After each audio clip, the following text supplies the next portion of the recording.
दोस्तों, स्वागत है आपका हमारे चैनल स्टडी पॉइंट में। दोस्तों, हम जो इस वीडियो में पॉलिटी की जो लूसेंट जो बुक है उसकी जो पॉलिटी सेगमेंट है उसका अध्ययन करेंगे और दोस्तों इसका ब्रीफ अध्ययन बुलेट पॉइंट्स के साथ अध्ययन करेंगे। तो दोस्तों वीडियो को एंड तक देखना, और यदि अभी तक आपने हमारे चैनल को सब्सक्राइब नहीं किया है तो चैनल को सब्सक्राइब ज़रूर कर लें, क्योंकि दोस्तों हमारे जो चैनल के अंदर है वो पॉलिटी और हिस्ट्री और इकोनॉमी और सभी के वीडियो डाले जाएंगे। पहले इस पॉलिटी के 10 से 15 लूसेंट के जो वो वीडियोस डाले जाएंगे। तो दोस्तों आज का वीडियो स्टार्ट करते हैं हम। दोस्तों ये देखो, भारतीय संविधान थोड़ा फास्ट चलेगा दोस्तों, है ना। भारतीय संविधान के संक्षिप्त में इतिहास 1757 प्लासी का युद्ध, ये एक फैक्ट ओरिएंटल आएगा। 1757 प्लासी की लड़ाई और 1764 के बक्सर के युद्ध को अंग्रेज़ों द्वारा जीत लिया गया। ठीक है, जीतने के बाद बंगाल में ब्रिटिश ईस्ट इंडिया कंपनी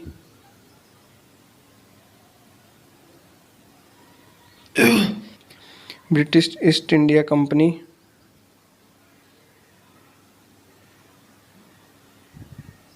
ने भी शासन का शिकंजा कसा और उनको अपने शासन को दोस्तों ये शासन को अपने अनुकूल बनाए रखने के लिए अंग्रेज़ों ने समय समय पर कई एक्ट पारित किए और जो भारतीय संविधान की विकास की सीढ़ियाँ बनी।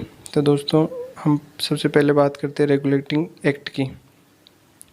रेगुलेटिंग एक्ट की दोस्तों इसमें यह था कि जो रेगुलेटिंग एक्ट था 1773 का, इस अधिनियम को द्वारा बंगाल में गवर्नर जनरल तथा बम्बई मद्रास में गवर्नर के पद का सृजन किया गया। इस एक्ट के तहत प्रथम गवर्नर जनरल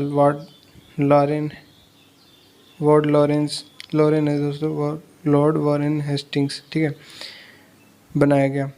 इस अधिनियम के तहत कोलकाता में 1774 ईस्वी में एक उच्चतम न्यायालय की स्थापना की गई। इस न्यायालय का प्रथम मुख्य न्यायाधीश सर एलिजे इम्पे, जो लॉर्ड इम्पे थे ना,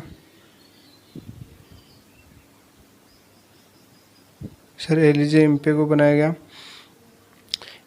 तथा इनके साथ 3 अन्य न्यायाधीश भी थे, जिनमें एक तो चैम्बर्स, ठीक है, दूसरा लिमेंस्टर थे दोस्तों, लिमेंस्टर,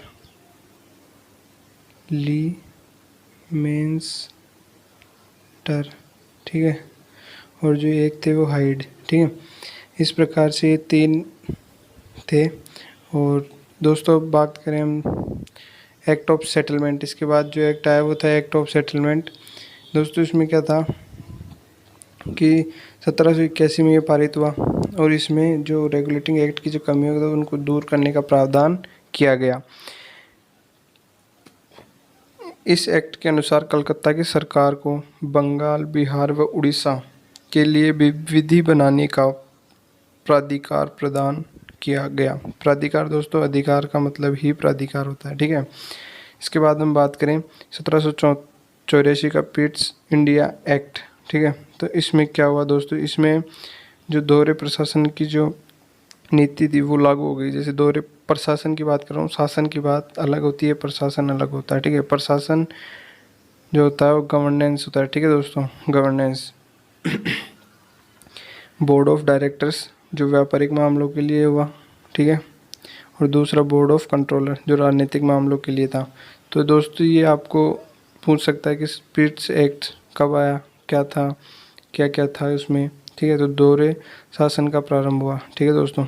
उसके बाद हम बात करें तो ये 1793 का चार्टर अधिनियम, इसके द्वारा नियंत्रण बोर्ड के सदस्य एवं कर्मचारियों को, नियंत्रण बोर्ड दोस्तों कौन सा, जो भी ऊपर बताया था आपने, बोर्ड ऑफ कंट्रोलर, ठीक है, बोर्ड ऑफ कंट्रोलर जो राजनीतिक मामलों के लिए देखते थे, उनके कर्मचारियों के वेतन आदि को भारतीय राजस्व देने की व्यवस्था कर दी गई, ठीक है।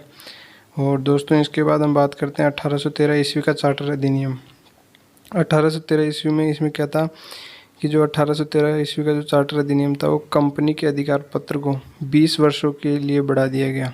जो कंपनी ईस्ट इंडिया कंपनी जो भारत में काम करती थी उसके अधिकार पत्र को 20 वर्षों के लिए बढ़ा दिया गया, ठीक है। और दूसरा है कि कंपनी के भारत के साथ व्यापार करने के एकाधिकार को छीन लिया गया कुछ सीमाओं तक। और जो दूसरे इंग्लैंड के जो व्यापारी थे उनके लिए भारत में रास्ते जो खोल दिए गए, ठीक है। और बात हम करें कि 1813, ठीक है दोस्तों,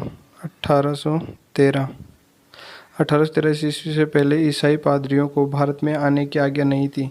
ये गौर से सुने दोस्तों कि 1813 ईस्वी है ना, उससे पहले भारत जो ब्रिटिश जो ईसाई पादरी थे वो भारत में नहीं आ सकते थे, लेकिन जो 1813 का जो चार्टर अधिनियम उसके बाद वो भारत में आने की आज्ञा के बाद सुविधा प्रारंभ मिल गई, ठीक है दोस्तों। इसके बाद हम बात करें कि 1835 का है, इसके द्वारा कंपनी के व्यापारिक दोस्तों, ये 33 का है, सॉरी 35 गलती से हो गया, 1833 का चार्टर अधिनियम। इसके द्वारा कंपनी के व्यापारिक अधिकारों को समाप्त कर दिया गया। मतलब जो कुछ हद तक 1813 के में छीन लिए गए थे व्यापारिक एकाधिकार, और 1833 में पूर्णतः समाप्त कर दिए गए। अब कंपनी का कार्य ब्रिटिश सरकार की ओर से मात्र भारत का शासन रह गया। अब ब्रिटिश सरकार का जो मुख्य कार्य था, ब्रिटिश सरकार का कार्य कंपनी पर नज़र रखना हो गया। अब क्या हो गया कि कंपनी सिर्फ और सिर्फ भारत में क्या करेगी, ब्रिटिश सरकार की ओर से, मतलब ब्रिटिश सरकार की जो ऑर्डर होंगे उनका फॉलो करते हुए भारत में केवल शासन करेगी। अब वो व्यापार नहीं कर सकती, ठीक है। और उसके बाद हम बात करें तो कि बंगाल के गवर्नर जनरल को भारत का गवर्नर जनरल कहा जाने लगा। इस बात का ध्यान रखना, कोई पहले सिर्फ बंगाल के गवर्नर को बंगाल का गवर्नर कहते थे, अब इसके बाद अब भारत का गवर्नर जनरल कहा जाने लगा। इसके बाद दोस्तों हम बात करें तो कि मुंबई और मद्रास में परिषदों के जो शक्ति दी गई थी, उनको विधि निर्माण की जो शक्ति थी वो वापस ले ली गई। विधिक परामर्श हेतु गवर्नर जनरल के परिषद में विधि सदस्यों में चौथे सदस्यों को शामिल किया गया, ठीक है, चौथे सदस्यों को शामिल किया गया। फिर उसके बाद हम बात करें कि भारत में दास प्रथा को विधि विरुद्ध घोषित कर दिया गया। जो दास प्रथा थी भारत में उसको विधि विरुद्ध घोषित कर दिया गया। और 1843 ईस्वी में 1843 ईस्वी में इसका उन्मूलन कर दिया गया, अर्थात इसको हटा दिया गया दोस्तों। इसके बाद बात करें कि अधिनियम की जो अधिनियम की धारा थी 87, ठीक है, अधिनियम की धारा 87 के तहत कंपनी के अधीन जो पद धारण करने के लिए कोई भी व्यक्ति को धर्म, जन्म स्थान, मूल वंश, जाति के आधार पर अयोग्य ठहराने के जो उपबंध, उसके बारे में उपबंध किया गया। ये कहा गया कि जो पहले कंपनी में जो मूल स्थान, धर्म, जन्म, इनके आधार पर या जाति के आधार पर उन्हें अयोग्य ठहरा दिया जाता था, तो अब ऐसा नहीं किया जा सकता, ठीक है। अधिनियम 1833 के अधिनियम की धारा 87 के तहत, ठीक है दोस्तों। इसके बाद हम बात करते हैं कि जो गवर्नर जनरल था, गवर्नर जनरल की परिषद को राजस्व के संबंध में पूर्ण अधिकार प्रदान किया गया और संपूर्ण देश के लिए केवल एक ही बजट, पहले अलग बजट होता था, अब सिर्फ एक ही, संपूर्ण देश के लिए एक बजट तैयार करने का अधिकार प्राप्त हो गया। जो हम नेक्स्ट जो इसका लास्ट पॉइंट 1833 के अधिनियम का, वह है भारतीय कानूनों का वर्गीकरण किया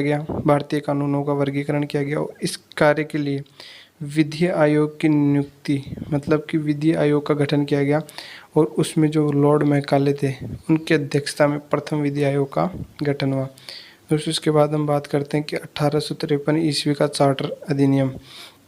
इसमें क्या था दोस्तों, इसमें मुख्यतः दो टॉपिक बता रखे हैं कि एक तो इस अधिनियम के द्वारा सेवाओं में नामदर्जी, अर्थात नामदर्जी का सिद्धांत क्या था दोस्तों कि ब्रिटिश सरकार क्या करती थी, जो उनकी चापलूसी करते थे उन भारतीयों को केवल नाम मनोनीत करती थी उनका, कि इस नाम मतलब कि उनमें कोई योग्यता नहीं देखी जाती थी। वो जिस व्यक्ति का नाम घोषित कर देते थे उसी को कंपनी में जो पद थे, मुख्य जो पद थे सेवाओं के लिए, उनमें भर दिया जाता था केवल नाम के आधार पर। लेकिन अब क्या होगा दोस्तों कि जो प्रतियोगी परीक्षाओं के आधार पर इन पदों को भरने की बात आई, जो कौन से 1853 में। और ये इसके लिए कौन सा 1854 ईस्वी में मैकाले समिति की नियुक्ति की गई। लॉर्ड मैकाले 2 बार नाम आ चुका है दोस्तों, इस बात का ध्यान रखना। यदि आपको वीडियो समझ में आ रहा है तो एंड तक देखना। और दोस्तों एक और बात बता दूं कि यदि आपको कोई चीज़ छूट रही है तो आप इसको रिपीट करके पुनः देख लें, क्योंकि इसके 16 या 15 या 16 वीडियो लेक्चर आएंगे जिसमें आपको पूरी लुसेंट की पॉलिटी बिल्कुल आसान तरीके से समझा दी जाएगी। दूसरे दोस्त बात करते हैं कि इस अधिनियम के द्वारा गवर्नर जनरल की परिषद के विधायी एवं प्रशासनिक, विधायी नहीं है दोस्तों, ये विधायी विधायी दोस्तों क्या है, मैंने टाइपिंग करके बनाया था तो इसलिए क्यों गड़बड़ हो गई है। विधायी शक्तियों और प्रशासनिक कार्यों को अलग कर दिया गया और इसके लिए किसके लिए, विधायी कार्यों के लिए 6 नए पार्षद जोड़े गए जिन्हें विधान पार्षद कहते हैं। दोस्तों हम बात करते हैं 1857 ईस्वी का भारत शासन अधिनियम। तो इसमें क्या था कि भारत का शासन कंपनी से लेकर ब्रिटिश काउन के हाथों में आ गया। भारत में मंत्री पद की व्यवस्था की गई। 15 सदस्यों की भारत परिषद का सृजन किया गया, जिसमें से 8 सदस्य ब्रिटिश सरकार मनोनीत करेगी और 7 जो सदस्य हैं वो कौन करेगी, कंपनी के निर्देशक मंडल द्वारा तय किए जाएंगे। तो दोस्तों इससे ये पता चलता है कि जो भारत में जो शासन था अब वो धीरे धीरे कंपनी के हाथों से निकल कर ब्रिटिश सरकार के हाथों में जाता हुआ दिखाई दे रहा है। तो ये आपको हर छोटे छोटे फैक्ट्स हैं जो आपको ध्यान रखने पड़ेंगे। ठीक है, 1857 की बात है ये। अब इसके बाद हम बात करते हैं कि भारतीय मामलों पर ब्रिटिश संसद का सीधा नियंत्रण हो गया। ठीक है, मुगल सम्राट के पद को समाप्त कर दिया गया। इस अधिनियम के द्वारा बोर्ड ऑफ डायरेक्टर्स और बोर्ड ऑफ कंट्रोलर्स के पद को समाप्त कर दिया गया। तो जो उस समय गठित किए थे उनके पदों को समाप्त कर दिया गया और भारत शासन के संचालन के लिए ब्रिटिश मंडल में एक सदस्य के रूप में भारत सचिव की नियुक्ति की गई। ठीक है, भारत सचिव की नियुक्ति की गई और भारत के गवर्नर जनरल का नाम बदलकर वायसराय कर दिया गया। वायसराय, ये फैक्ट है दोस्तों। और अंतिम, और आपसे पूछा जाए कि प्रथम वायसराय और अंतिम गवर्नर जनरल कौन था, तो वो था लॉर्ड कैनिंग, क्योंकि उस समय जो गवर्नर जनरल थे वो लॉर्ड कैनिंग थे और उन्हें वायसराय बना दिया गया। ठीक है, अब दोस्तों हम बात करते हैं। ठीक है दोस्तों, तो अब आता है 1861 ईस्वी का भारत परिषद अधिनियम। तो इसमें क्या हुआ था कि गवर्नर जनरल की कार्यकारिणी परिषद का विस्तार किया गया। ठीक है, विभागीय प्रणाली का प्रारंभ हुआ जो लॉर्ड कैनिंग ने किया। तो विभागीय प्रणाली के जनक कौन, लॉर्ड कैनिंग।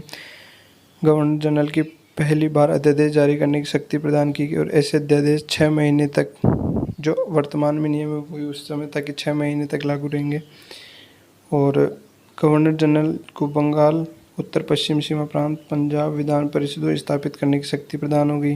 इसके द्वारा कानून बनाने की प्रक्रिया में भारतीय प्रतिनिधियों को शामिल करने की भी जो शक्ति उन्हें प्राप्त थी। ठीक है, कि वो भारतीय प्रतिनिधियों को भी अपनी जो गैर निर्वाचित जो सदस्य थे उनमें वो गवर्नर जनरल भारतीय सदस्यों को भी नियुक्त कर सकता था और विधायी शक्तियों शामिल करने की शुरुआत हुई। ठीक है दोस्तों, बात करते हैं कि जो ये एग्जाम्पल है, ये देखो कि 1862 ईस्वी में लॉर्ड कैनिंग ने 3 भारतीयों को, एक तो कौन, बनारस के राजा, ठीक है, एक हो गया पटियाला के महाराजा और एक सर दिनकर राव को विधान परिषद में मनोनीत किया था। इस बात का ध्यान, बहुत इंपॉर्टेंट क्वेश्चन है दोस्तों।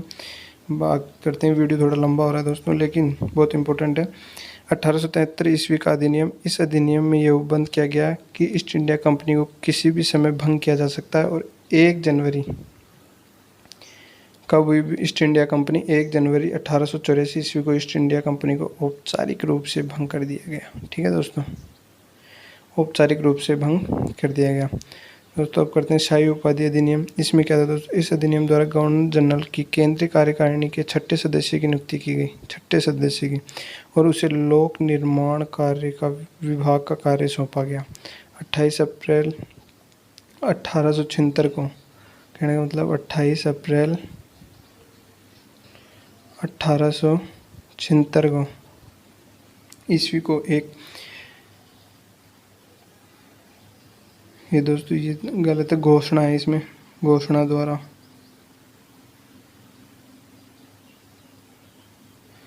एक घोषणा द्वारा महारानी विक्टोरिया को भारत की सम्राज्ञी मतलब सम्राट और सम्राज्ञी, ठीक है, सम्राज्ञी घोषित कर दिया गया। इसके बाद हम बात करते हैं 1892 ईस्वी का भारत परिषद अधिनियम। इसमें अप्रत्यक्ष चुनाव प्रणाली शुरुआत हुई। इसके द्वारा राजस्व एवं न्याय तथा बजट पर बहस करने तथा कार्यकारिणी से प्रश्न पूछने की शक्ति दी गई। ठीक है दोस्तों। इसके बाद हम आते हैं, बहुत इंपॉर्टेंट है ये, मार्ले मिंटो सुधार अधिनियम। जो मार्ले और मिंटो ये दो थे। जो मार्ले थे वो भारत सचिव थे और ये वायसराय। ठीक है। इस बार मुस्लिम समुदाय के लिए पृथक प्रतिनिधित्व को बंद किया गया और लॉर्ड मिंटो को सांप्रदायिक निर्वाचन का जनक कहा जाता है। भारतीय सचिव एवं गवर्नर जनरल की कार्यकारिणी परिषद में नियुक्ति की गई भारतीयों की। ठीक है। उसके बाद केंद्रीय और प्रांतीय विधान परिषदों को पहली बार बजट पर वाद विवाद करने एवं सार्वजनिक हित के विषयों पर प्रस्ताव पेश करने, पूरक प्रश्न पूछने, मत देने का अधिकार मिल गया। ठीक है दोस्तों, इंपॉर्टेंट क्वेश्चन है ये। प्रांतीय विधान परिषदों की संख्या में वृद्धि की गई। ठीक है। सत्येंद्र प्रसाद सिन्हा वायसराय की कार्यपालिका परिषद के प्रथम भारतीय सदस्य बने। इन्हें विधि सदस्य बनाया गया। इस बात का ध्यान रखना, विधि सदस्य किसे बनाया गया? सत्येंद्र प्रसाद सिन्हा वायसराय कार्य प्रथम भारतीय सदस्य थे और इन्हें कौन सा विधि सदस्य बनाया गया था? 1909 में जो